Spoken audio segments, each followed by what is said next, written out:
Hello there, and welcome to Tokyo 2020 Rewind, Day 3. My name is Wale, and so nice of you to join us. It's been a wonderful day, so to say, regarding the African contingent to the Tokyo 2020 Olympics. Tunisia, obviously, got gold and a silver. Egypt, has got two bronze medals. And Cote d'Ivoire, also got a bronze medal. So it's looking good for Africa. Yesterday was a bit gloomy, but not looking too particularly good for the Nigerian contingent yet. There was an ouster in the taekwondo, in table tennis, and obviously badminton. It's not really looking too good for Africa, for Nigeria, while the rest of Africa have been carrying the flag proudly. Well, I'm not going to be alone today discussing Africa and indeed Nigeria. I've got two very interesting personalities joining me yesterday. One of them was on the show yesterday. Naya showed me was on the show yesterday discussing. Well, obviously we're discussing boxing and some other issues pertaining to the Olympics. And today I still got Naya with me joining us. And also, aside Naya, I also have Naya. Welcome to the show. Thank you for Hey, joining us and how for you doing, staying man? true to being with us today again. Yeah, Um, thanks for having me. Femi Bioye is also going to be joining us. Femi is the executive secretary of the African Student Football Union and has been to the a member of the uh, Nigerian Olympic Committee contingent to the Beijing 2008 Olympics. So obviously, Femi is in the know of what is going on behind the scenes when it comes to the Olympics. And thank you, gentlemen, for joining us. Femi, welcome to the show, and thank you for joining us too. Thank you, Wale, for having me on your show. Thank you for joining us. Well, the story of the day. Let's start with the loss of. Well, Nigeria's not been doing well. That's the bottom line.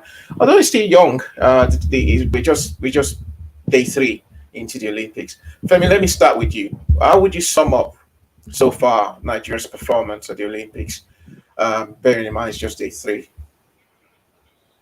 Well, I will be very candid in the assessment that I didn't have any big expectation, particularly because Nigeria as a country went to sleep during COVID. We couldn't take advantage of the best of virtual training. All the teams, I mean, during the COVID period, during the pandemic, you will not hear anything happening to any of the Nigerian athletes, while their counterparts in other parts of the world are having virtual training. They have a program drawn up, they have people watching over them. But we just went to sleep up until January this year when we started having a resemblance of preparation. You understand? A lot of the people who are representing us at the Olympic qualified much earlier. You understand? So we have no reason, except for maybe the badminton guys who qualification came um, much later. But nearly all the team went to sleep. I Mm. mean, you also will follow the anxiety and activity that followed us qualifying for the relay team. You know, it is a shame. Mm. That's a very candid analysis of our preparation for the Olympic Games. Yeah, yesterday we obviously touched on this and we spoke at length about the issues affecting sports in well in Africa as a whole, and what have you. But today, and to be honest with you, Femi is actually one of those technocrats in Nigeria that's well helping to reshape sports, and obviously we're going to be talking more about that in the show. So today we've seen um, Cote d'Ivoire, Ruth Gagi, who is kind of like retained her title. I would say she won bronze before in Rio 2016. She's won bronze again today. She's actually the first person, first woman from Cote d'Ivoire to have won a medal. In 2016. Now she's retained as a medal. She's won a bronze in taekwondo, beating in the minus 67 kg category. Cote d'Ivoire, although the other name Ivory Coast, they've won a bronze medal already. And our dear old Nigeria, we're still struggling. We still don't know where to go. What's your assessment? And obviously looking into what the Ruth has done for Cote d'Ivoire. Yeah, just like Mr. Femi was saying here now, yeah, it looks like the Nigerian team have really gone to sleep in every aspect of the sport. And I mean, in the UK down here, of course, we were affected by COVID as well. But I did go to the gyms. Actually, one thing that happened in the UK was, I don't know if it was the same thing in Africa, in Nigeria, but what happened in the UK was that elite athletes could train. So if you're an elite athlete, you can actually keep training. So even though there were lockdowns in gyms, you could still train. So I don't know what the situation was in Nigeria. But notwithstanding, yesterday I mentioned, even though you look at the people like the boxers in the Olympics, they're amateurs. But really, every amateur still trains. Like I said, Blessing, who I mentor, she trains twice a day.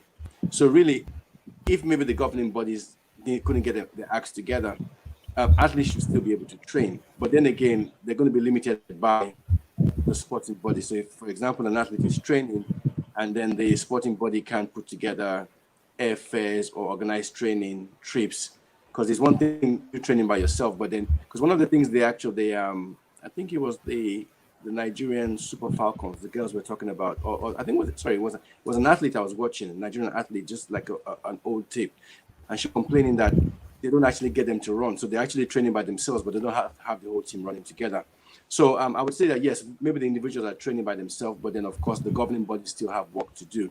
And I'm not sure about the situation in Cote d'Ivoire, but obviously the athletes there would have been training by themselves, and then the governing bodies would have done what they need to do to get them to compete.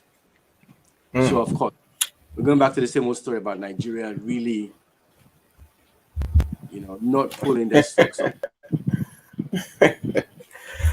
Femi, Elizabeth Ayana Cho lost to the Turkish girl.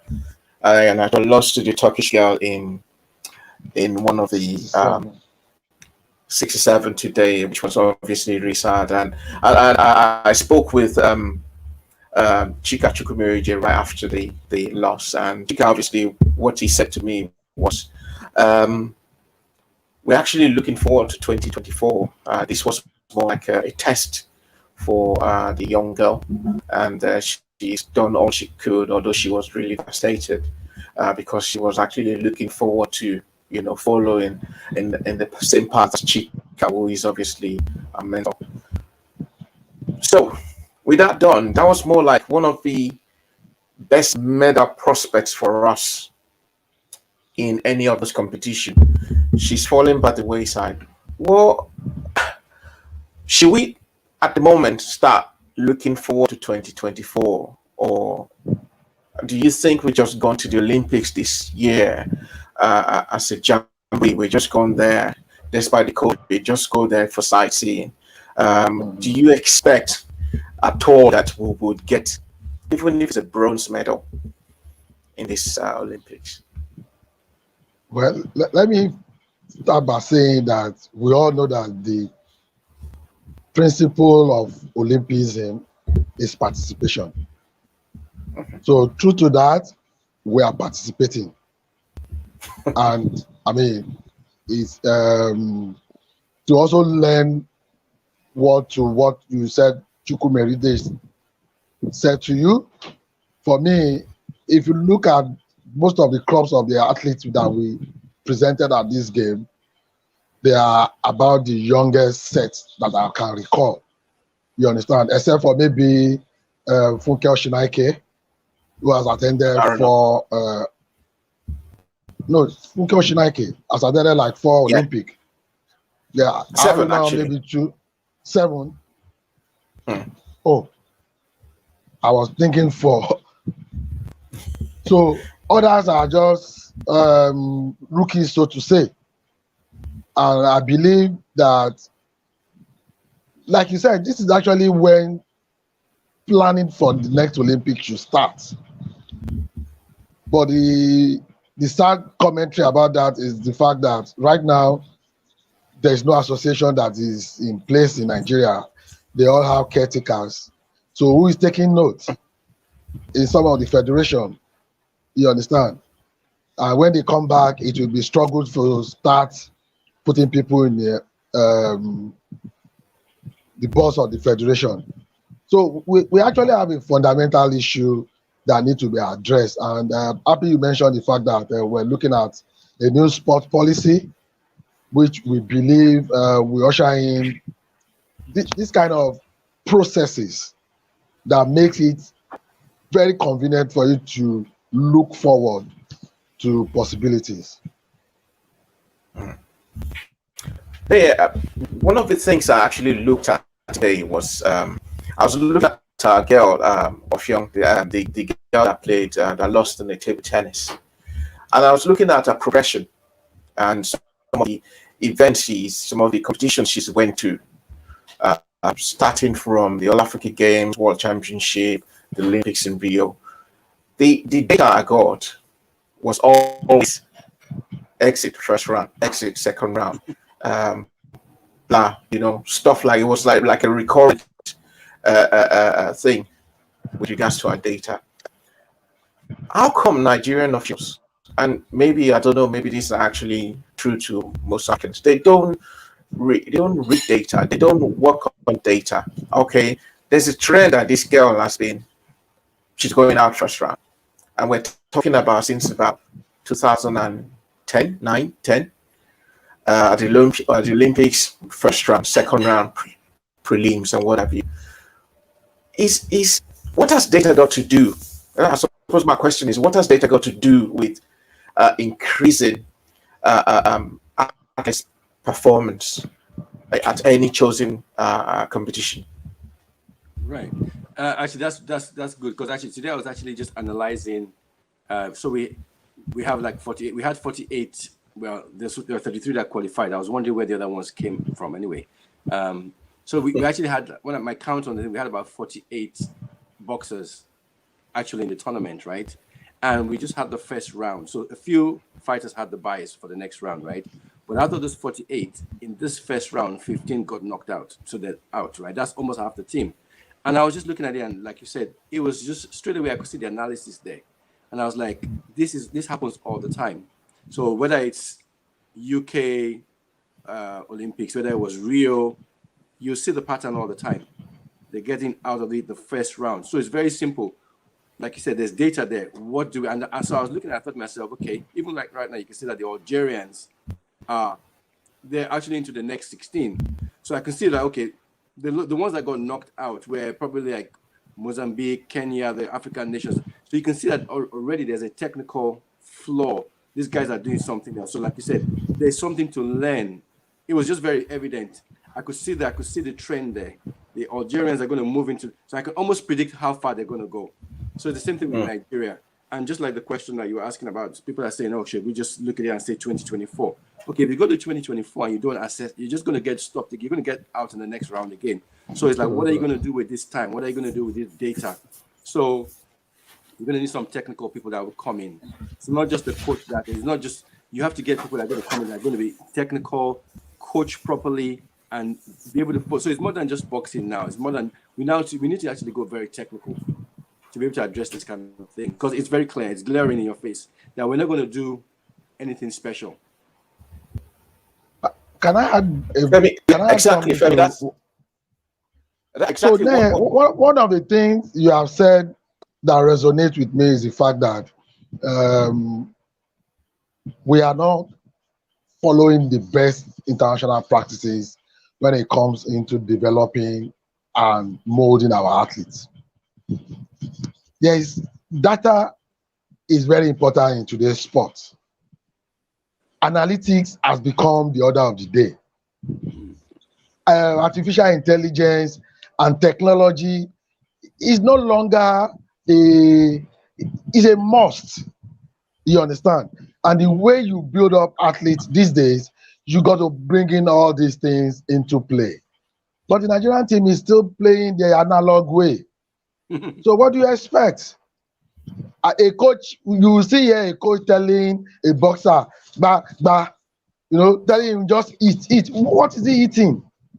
You understand? So essential, and you see, these are fields that require a lot of technical expertise, and we are shying away from those realities, and that's why we are where we are.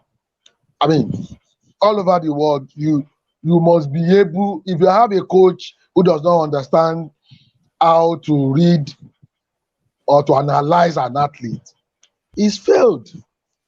Very And I true. probably think that's the challenge with some of these athletes. A lot of them have inherent the natural talent, but you need to bring in those knowledge that they don't have to make them a champion. Very true. And that's where we have challenge with. All Very our coaches are still in the 80s if we are in the 21st century. You understand? Some of them don't understand. They can't even read the match situation. They don't even know how to use the list of analytic if used on phone. I mean, the other time I was telling, right now you can't survive in the modern sports without bringing data and technology into bear. Very You true. can't. I was just going to say something very quick. The other day I was in the gym and there was this girl who just turned professional, and everyone for the whole team, they have somebody who comes down there with his laptop, measures their heart rate. So they're actually storing data on them. So they're actually storing they're storing their weight, they're storing their intake. So what you're doing is you have guys who, like you said, they're just on natural talent, but you're competing against guys who they're already advanced. They already know their breathing patterns are everything is set. They know how to up their game. They know how to take their game down. They know when to rest. They know how to, and that's what we're missing out. So it's like when you're actually struggling because these guys already have data ahead of you. They know when to rest. They know when to push. They know how to. The whole 4 fights they have. They've got everything planned. While we are just hoping, and you can't do that in today's game. You can even Femi, imagine the Elizabeth lady that okay. lost to the two. All that I'm not sure that the taekwondo team has a psychologist. I'm not sure. I'm not even sure the national team to this Olympic have a psychologist in that. I mean, and you know what psychology means in a sport like taekwondo? A split sense of losing concentration, you're off. And just like just you were just talking about psychologists now, and I remember when Chikumerije, who was obviously technical director of the taekwondo team, first went to the Olympics. I think it was in Athens, and lost. And he said he felt so depressed. But he went there with that confidence that, listen, I'm just going to go there. I'm going to come back home with a medal. And he felt so depressed because he let down his countrymen, let down his family. But the worst of all was that our Nigerians going to talk about him. Oh, he just went there. Now he is the technical director of the taekwondo team, who obviously Elizabeth is his ward now. So he now knows what he feels. What happened was the next Olympics after the Athens, Chukwuemeka won the bronze medal. So I'm just trying to buttress what Femi said about having studied data, and obviously you, Naya, studying data and having a psychologist attached to every, sport event we are going to at the Olympics. And I don't think that is happening. And when you see some of all these big, so-called bigger countries, aside the data you talk about, they also have somebody that goes there. You might call it psychologist, you might call it data analyst, that will obviously, after every event, sit you down. This is the way you punch today. This is what your opponent is doing well. We studied it. This is the way you should tackle the next opponent. It's just like a football scout. You have a technical department on the football club, and you say, opponent scout, go and scout the opponent. Let's see. Let me know what the strengths are. Let me know what the weaknesses are, so I can now train my team to work on the weaknesses. So, Femi, you are a technical consultant to the Sports Industry Thematic Group in Nigeria. And I know you guys are working on a new sports policy. And we've had countless of different sports policy in Nigeria. Another government comes, whatever you guys have written, it goes into somewhere, gathering dust and what have you. What are you guys doing to make sure that this policy and all these submissions and all these researches you have done and your group have done is going to see the light of the day, and we're not going to sit back here another in the next 3 years and we'll be talking about Paris, and we're talking about we just going there to have to probably go see the Eiffel Tower or whatever? Thank you for that question. Honestly, I don't know how to answer it, but one thing I will say to you for sure is the fact that it's well thought out. We have, one of the things you need to understand about this climb is that you need to have a willing reformer to make things change. When we did the telecom revolution, they didn't bring anybody from outer space. It was a Nigerian that says, hey, we need to get GSM sorted out, and it was sorted out. And I'm not afraid when Nigeria wants to do anything and they want to etch their name in the sands of time. You understand? This policy is not a sports policy, it's an industry policy. One of the challenges we've always had is that there had never been that shaking of hand between the private sector, where the bulk of the funding, the bulk of the expertise, and the bulk of the infrastructure requirement comes from. They've never made any input into any policy that Nigeria have done. And when that is not done, you have the kind of situation we've had in time past. We are believing that with this sport industry policy, which we believe there will be political will to get it signed. You understand? Some of the activities are started showing. For example, Nigeria now have classified sport as a business. It's no longer recreation or leisure. That's the first score that we got working on this process. You understand?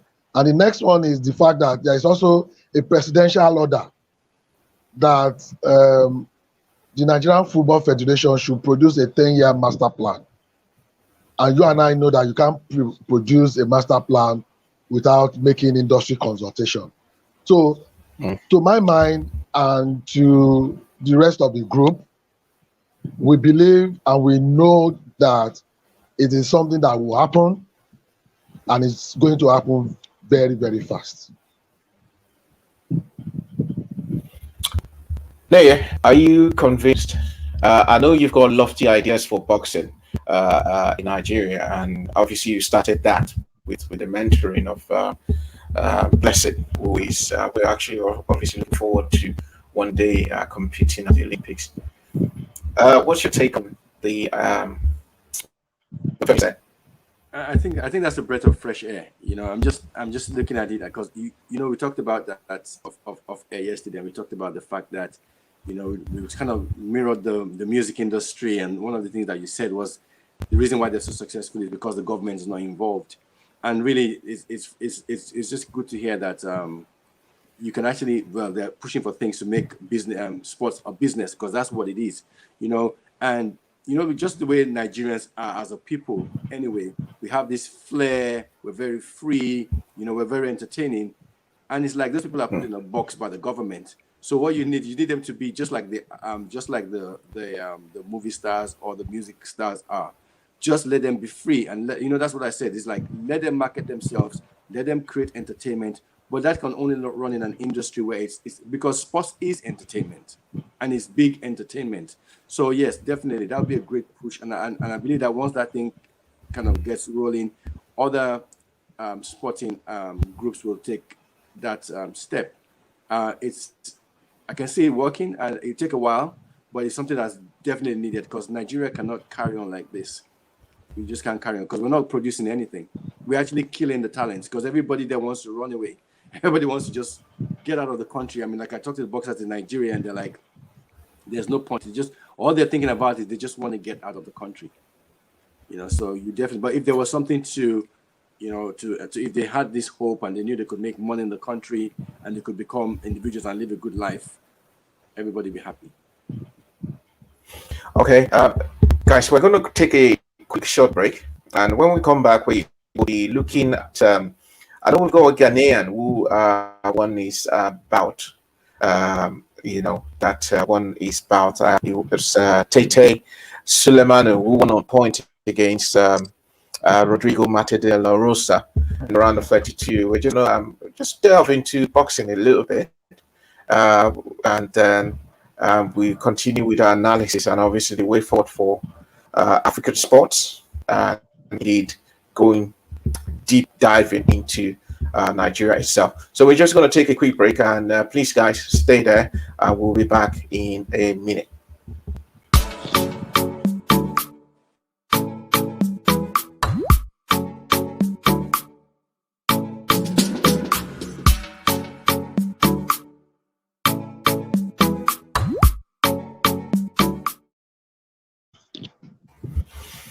Welcome back. My name is Tiwole, and I've got with me Neye Shomi and Femi Abioye. Femi is I think I've said everything I need to say about Femi, and it's so interesting to have Femi here today, because we would actually put him on ropes, especially regarding what the plans are for Nigerian sports. But before we go back into how we're still going to get it very right with regards to Nigerian sports, Femi. We well, as you can see, this is I think the sports minister with Funke Oshonaike. That's the Nigerian sports minister, Funke Oshonaike. Funke incidentally had been inducted into the more like the Hall of Fame for Olympics, because this is her 7th Olympic. They call it Club of 7. So at the age of 45, she's been at the Olympics 7 times, which is amazing. It's very amazing. Femi, you did say the essence of Olympics is just participating. Funke has participated 7 times, no medals. So 7 times, no medals. We know being an Olympian is actually hard work. I mean, I can sit down here and probably joke about it, but she's done something I couldn't do. She's done something probably millions of people around the world, billions probably cannot do. She's been to the Olympics 7 times, but at the end of the day, she's come out without a medal. Yeah, how do you think she's going to feel about this? Well, to be candid with you, she can always raise her head high, in the sense that I mean, kudos to what the table tennis family is doing in bringing up and coming generations. But the truth of the matter is that she's still the best you have around there. And I'm sure if she's allowed to compete at the next Olympic, she'll still go there and still just play. You understand? I think you're 49. But the truth of the matter, yes, but the truth of the matter is, maybe the question we should be asking is, why He's the youngest athlete in the Olympic, 12 years old. Mm. This Olympic has the youngest, a 12-year-old, coincidentally in the same sport. Why are we still carrying a 45-year-old madam to the Olympics? I mean, it's a question that we just need to look at critically. There's no answer. There's no right or wrong answer, because if she qualifies for the Olympic, she deserves the right to be there. Mm-hmm.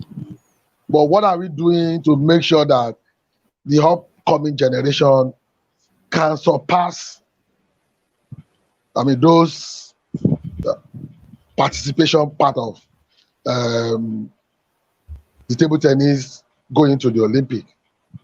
That should be the challenge.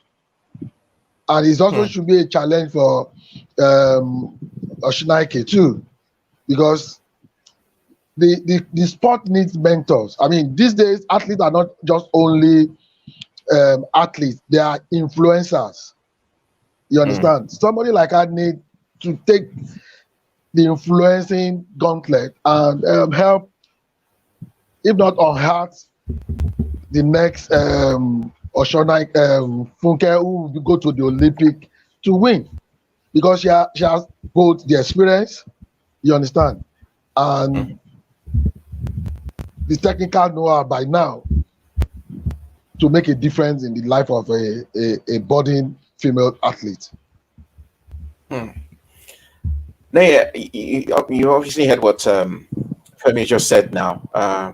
In this Olympics we are now, a 13-year-old from Japan actually won the skateboard gold medal. So that's roughly about the same time Funke Oshinaike started with Nigeria at the Olympics. Now she's in the 7th Olympics, and there's no medal to show for it.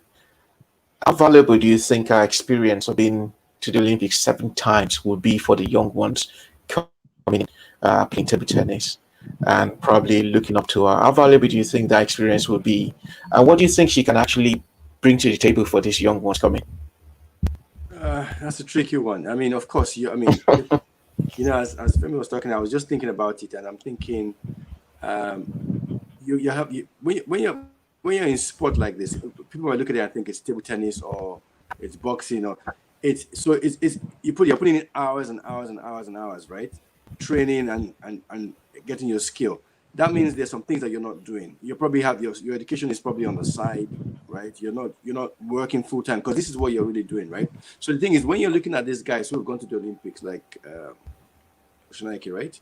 And they haven't really shown anything. So you're looking at people who are 15, 16, 17 years old who should be coming into the sport. And they're thinking, am I going to make a living out of this thing? Am I going to get anything out of playing table tennis? And their families are saying, no, go to school or get a job.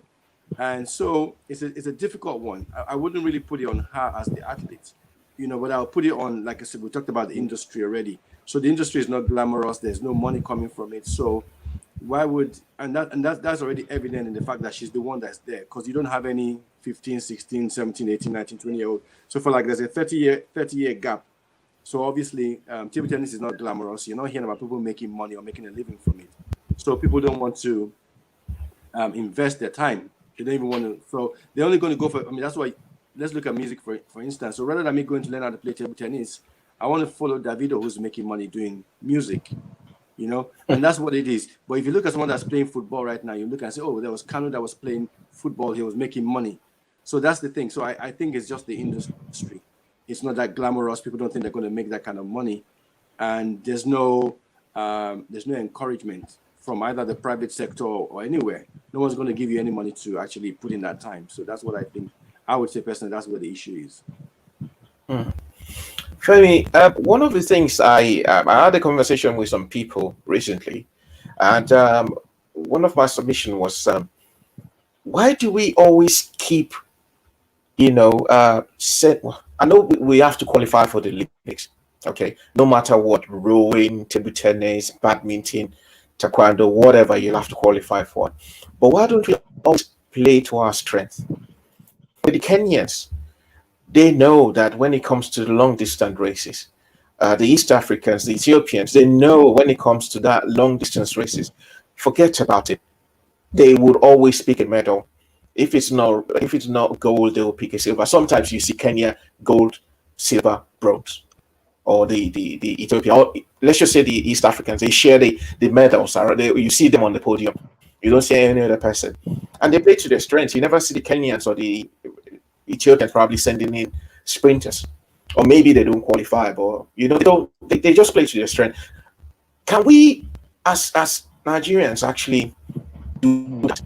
We know we got our strengths in the sprints, in the long jumps, probably triple jumps, boxing. Although we didn't qualify for it, should we be looking at just going presenting and presenting people to qualify for events that we know are traditionally our strengths, or should we just keep on going as we always do? Well, let me say something that I'm sure you will not be aware of it. That's why we haven't had that conversation. I was part of the Nigerian rowing team, the canoeing team to the Maputo Games. I was with a technical team. And talking about strength, you understand, and the foundation we laid going to that games, for me, anytime I see any of those two girls at the Olympics now, I'm very happy. And traditionally, it has also boiled down to the fact that we have not also done the due diligence to know what our strengths are, like you have said. For example, for me, we should be winning in rowing and canoeing, because all the children that grow up in the riverine areas in Nigeria started life paddling. You understand? So all we just needed is the only thing I think has not helped us in that specialization is the technical depth and the process to support it. You understand? So take even football, with the passion that Nigerians have. Why didn't we qualify for the Olympics? It is just, it's not because if we decide to specialize in football with the right structure, you understand, we will go to the Olympic every year, every 4 years with a football team. But what kind of technical support do we invest in the football in Nigeria other than people fighting to be on the board of the Nigerian Football Federation?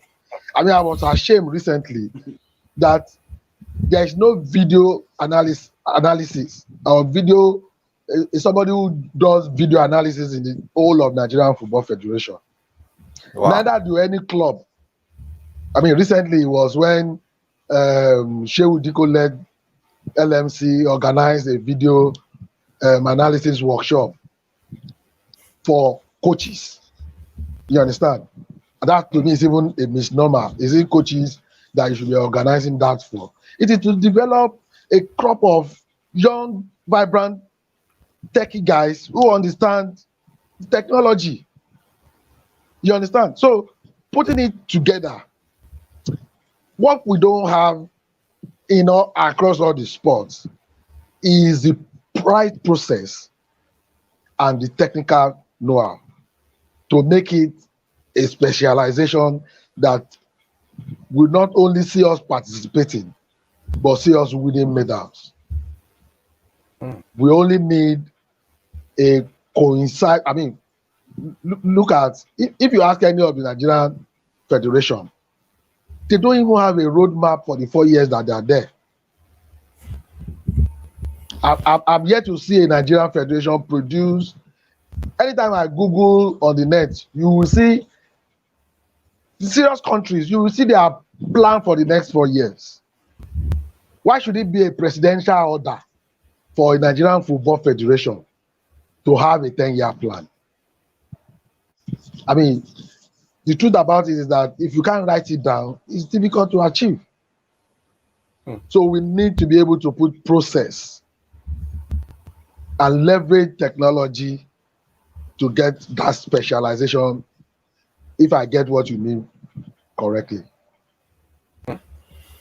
Now, we spoke at length yesterday about the North Africans taking the shine, especially of boxing from the likes of Nigeria, Ghana. I know Ghana now has somebody in the second in the round of 16. That's Suleiman, who obviously is looking towards I don't know, probably winning a a medal for the Ghanaian team.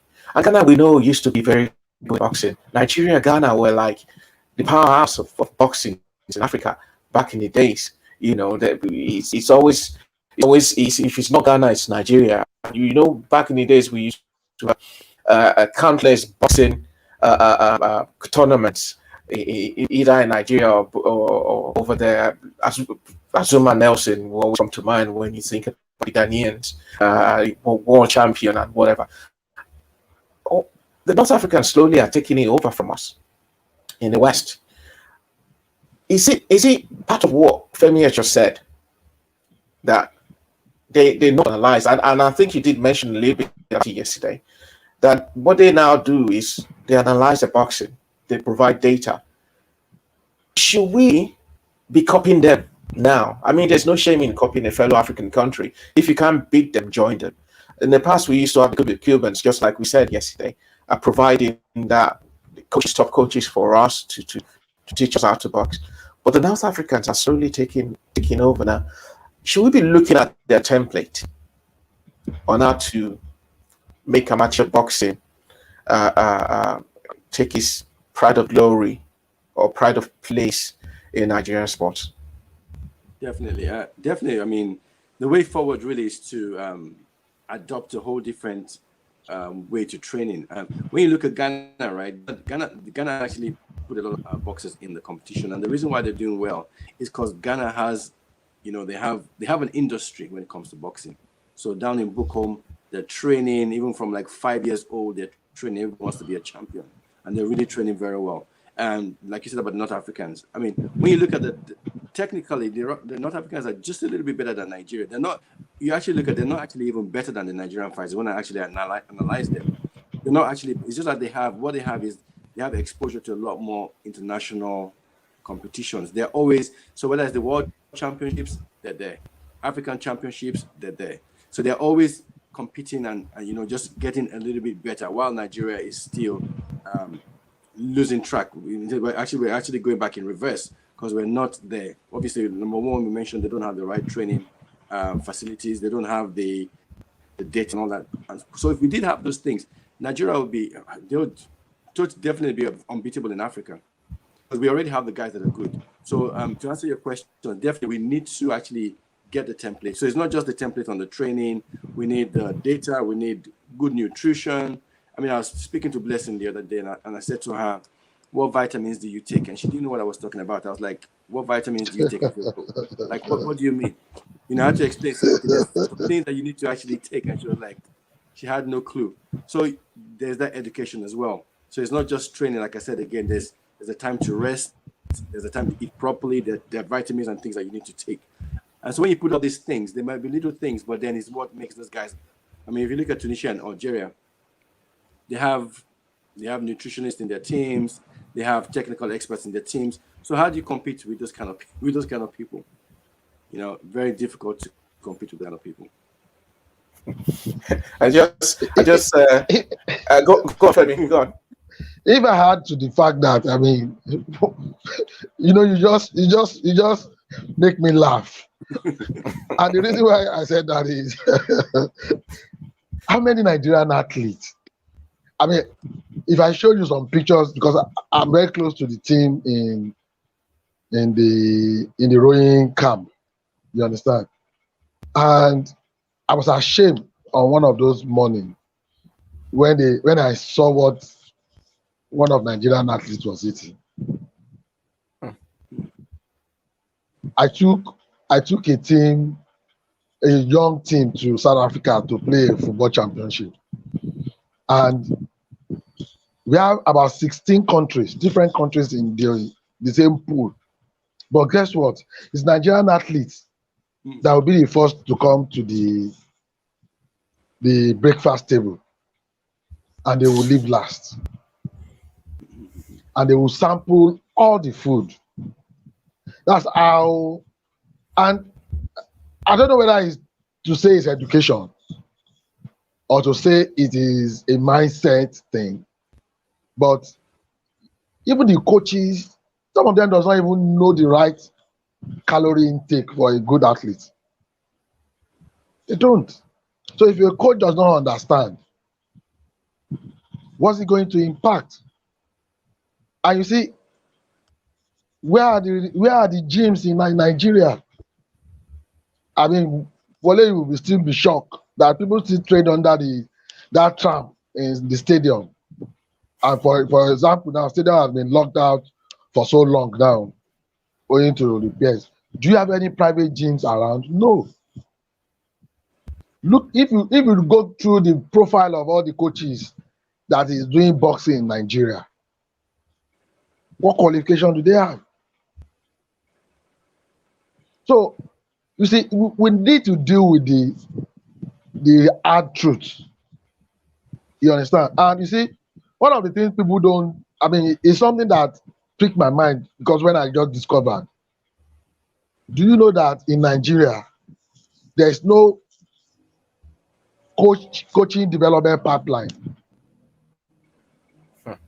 If you are none of the federation has a coach employed. Even at the sports council level, they always get adult coaches to prepare athletes for. I'm rarely nervous.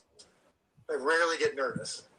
And I especially don't get nervous on these live streams because talking to you is always a highlight. And Hello? you who show are Hello. family ways. Can you hear me? I'm here. Yes. Nervousness. I got to be honest with you. This is big. This is big. Yeah, we can hear you now, Femi. Go on, please. Oh, okay. So those are the if you carry a coaching license in Nigeria or a certificate, you are regarded as a diploma.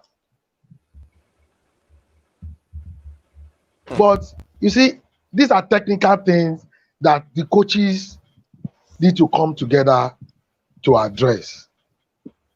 So when you bring a coach from abroad, it tells you I win 10 naira.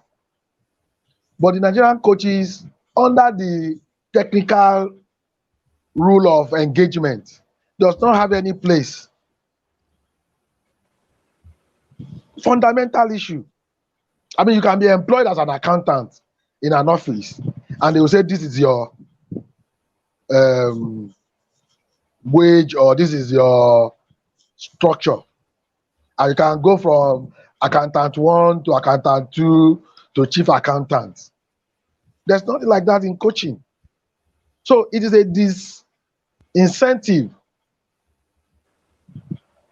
And when you develop an athlete, I mean, me and you know that if you are an elite athlete anywhere in the world, there's a remuneration you pay your coach to train you. So we need to change a lot of fundamentals. And they look so, for the lack of word to use, they're so easy things that could spin the development that we all cherish. For example, in most private schools in Nigeria, they're already doing pay to play, which is the model all over the world. I mean, they pay for a coach. If for example, you want to be a ballet, you want to learn how to do cheerleading. There are people who come to the school, you join the cheerleading club, and you pay an amount to access a cheerleading coach that comes to train you in your school weekly. And quietly, some people are making money like that. But the bigger picture don't have that. We are game masters any longer. You don't have game masters who have the right information to impact on kids. You understand? So many issues that are talking points in the world of sports. But we're not looking at it. Look at safeguarding of kids. You will see here a Nigerian coach telling a player that your head, show your head down, to use the local parlance. You can't do that. It's no longer acceptable. What of the mental health of some of these upcoming athletes? So, to borrow, it's easier for them when they see these kind of challenges to go to the next talent opportunity, entertainment, and everybody start freestyling. I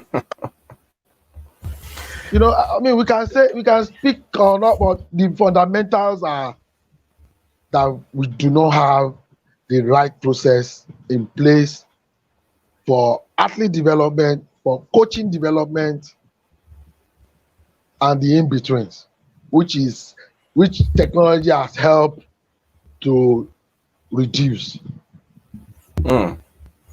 Well, tomorrow we've got the our female basketball team, the Tigress, obviously playing, and we've seen what's happened to basketball in Nigeria, and it's no thanks to probably the federation and obviously getting a right person to coach the basketball team. I'm talking about the Tigers coach Mike Brown, that's coming with a lot of experience from the NBA to coach, and he seems to be doing things the right way. Forget the fact that he's bringing people. Well, obviously, he needs to bring the best of Nigerians, wherever they may be, and he's brought them in from the NBA, and he's doing things the right way.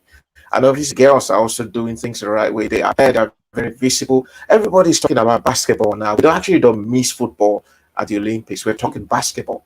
We don't miss boxing at the Olympics. We're talking about basketball. Fine, they lost the male team.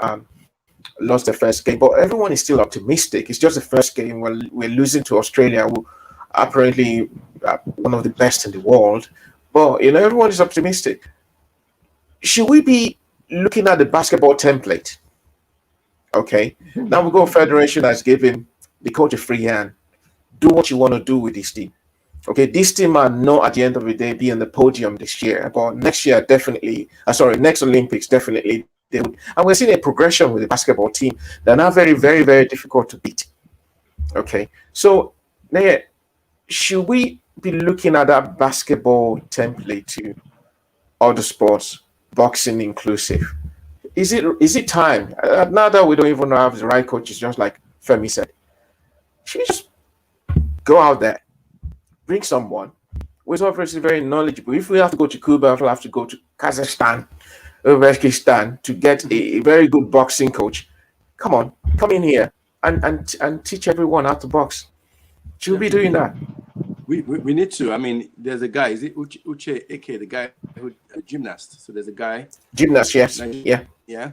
So that's what we need to do. I mean, because at the end of the day, right, sports is entertainment. It's a business. So if you have to get the guys from the NBAs and the Nigerians to come in, I mean, there's a girl called Ali Rahman. She's from Somalia, but she moved over to the UK when she was about 13 or 14. So she's obviously British, but she went to the Olympics. She's the first Somalian woman to box at the Olympics. So she's boxing as a Somalian. She didn't box as a British person. So she's gone back to her home and she's boxed. And that's what Nigeria need to do. So if they are, obviously that's people like Anthony Joshua. Then it's like, how do you get a guy like Anthony Joshua to box for Nigeria when everything is so, the structure is not there? But one thing that I like about the template with the Tigress and the Nigerian basketball team is, apart from what they're doing on the courts, they're following the kind of model that I like, which is, if you notice one thing they're doing with the Tigers, they're selling individuals. So they begin to show us each person. They're selling the captain to us. They're showing us and the Falcons are doing that as well. So they're bringing out personalities, and that's what I like. I like you bring out. So it's like the Nigerian basketball team. We don't really know everybody, but they're slowly but surely they're bringing their names out. They're bringing, even when you watch their press conferences, they'll be one with the coach. So they're selling it to us more than just being on the field. So they understand they're not doing us. They're not showing us show business. They're not showing us off the court. They bring them into our lives. get to know them. So if you do that in boxing and other sports as well, that's the way forward. So it's not just on the court, but off the court as well. Because like this show business is entertainment. If you want to go private, if you want to transcend the sport and go into people's homes, we're not really buying basketball, right? We're just buying the fact that these guys are stars, they're entertaining, there's something about them. That's what we're buying. So whether it's running or boxing, you're showing us the personalities. And that's the template I like to see, because it makes dollar sense. It makes money. And that's when industry will get involved in it. Femi, should we be going back to the days where we have foreign coaches now coming back to Nigeria to sort of like reorganize stuff for us, since our coaches are just like that? Or should we be sending our coaches abroad with either which way to learn? You see, there's a challenge that we need to look at typically. You know, there are different strata in the sporting ecosystem. You have the amateur, you have what we call like the semi-pro, we have the grassroots, you have the amateur, and then you have the professional. In Nigeria presently, we model everything together. So we need to go back to that strata and decide what we want to do at each way of the way, each strata of the way. At the grassroots, you cannot, it is that's the opportunity you have for physical development, for physical activities, for you to live well. Don't forget that after all said and done, sport is about exercising. And exercise makes you live well. So we cannot remove that from the basis. Then it's people who start at that level that will grow to the next level of amateur sports. And then that progression goes on. But right now, we have no clear-cut objective for those three levels. So coming back to what Nini said, for me, it is not whether we bring, let's even get people to play sports. Right now, you will be shocked that even internationally, with all the equipment, with all the know-how, people's attention span is waning. It used to be 5, now it's about 3. And that's why you see all the sports trying to make sure that they have shorter version. 7s in rugby's, name it. Basketball, all the sports 3. are 3-on-3. You know, all the sports are doing that. Can we get people at that grassroots level in Nigeria to get committed to one sport or the other? That is when you will then be able to see people that, well, maybe now you have to take them into a finishing school abroad where there are more opportunities. Or then you bring, but even at that, it is very easy to, all these things we're talking about, it is easy to bring them into this space and let the technical input meet the talent for us to continue to not only send people to the professional rank, you understand, then we can sustain that pipeline. I think there's a disconnect from that progression from the grassroots to the amateur to the professional level. And the only people you see in that professional level are the people in diaspora. Because they have the best of all that is available. And it doesn't matter when you join, the stratas. So basketball will continue to be dominated by NBA. players because that's where you have all the best people go to play. And ditto other sports. So for me, we need to import the know-how and the technology into our mature position. And because it is a pyramid. It's only if 2 million people start sports in any sport, you probably will get only one at the professional level.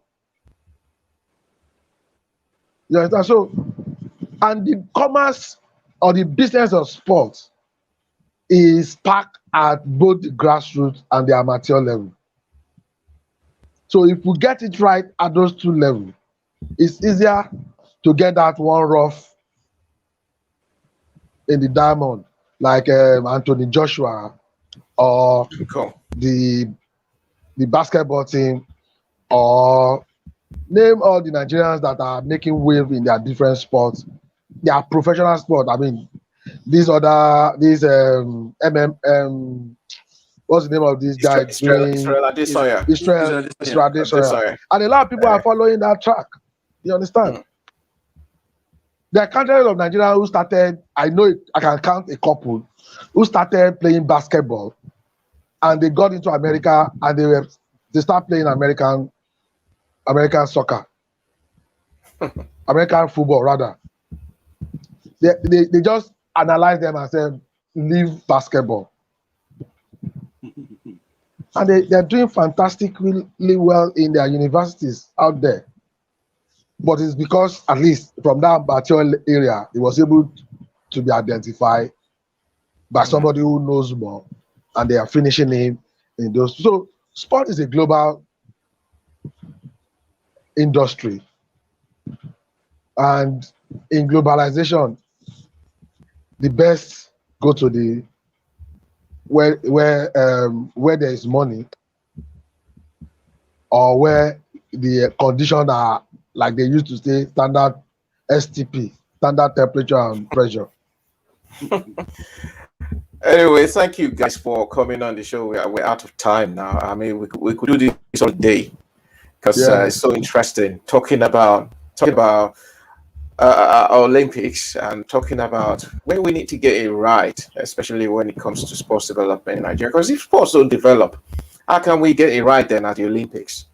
You know, so want to thank you both for coming. Thank you so much, Femi, for your time. I know it was a short notice I got to you, and you gladly hit the clarion call to come and talk Olympics and sports. Thank you so much for your time.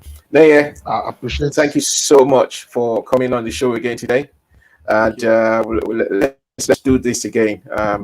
Passion for boxing, it's right up there. And I can only wish you the very best with all your mentoring, all your plans for boxing, not just in Nigeria, but for in Africa. Thank you so much again for coming on the show. Thank you. And I do hope when we call upon you again, you will hear the call. Thank you so much for everyone watching the show today. A special thanks to all those that made comments on the show, right from Jaden. Thank you, Sideshin. Thank you for coming on the show. Bright Tonwa, Sandra Sylvester, Ayabami, thank you so much for all your comments on the show. If you like this show, please remember to join us on day 4 tomorrow. So the Tigers are going to be playing tomorrow. I stay out and actually it's going to be in the morning. Yeah. This morning. So this morning. Yeah. Tuesday morning. So we'll be analyzing that tomorrow when we come back on the show. Hopefully we can get that right and beat the USA. I don't want to say much about that. Wish them very well against their opponents. And also, I just quickly take a comment from Ayobami. He said, this is why the Super Eagles, the Tigers, being dominated by foreign-grown players. Yes, we talked about that. So we will be looking at our other, obviously, Aruna, the table tennis guy, is also going to be playing tomorrow against a Brazilian. So we'll be looking at all this. We wish them very well, all our teams at the Olympics. We've not had it very good yet, but hey, Africa's doing well. Despite the gloomy yesterday, they've done well today, and long may that reign. Thank you so much for joining us on this program. Day 3 continues tomorrow. Thank you. Special thanks again to my colleague and friend Yomi Omagbeja behind the scenes, making sure you can hear me, you can see me. Thank you, everyone. Have a good night. Tomorrow we see you again.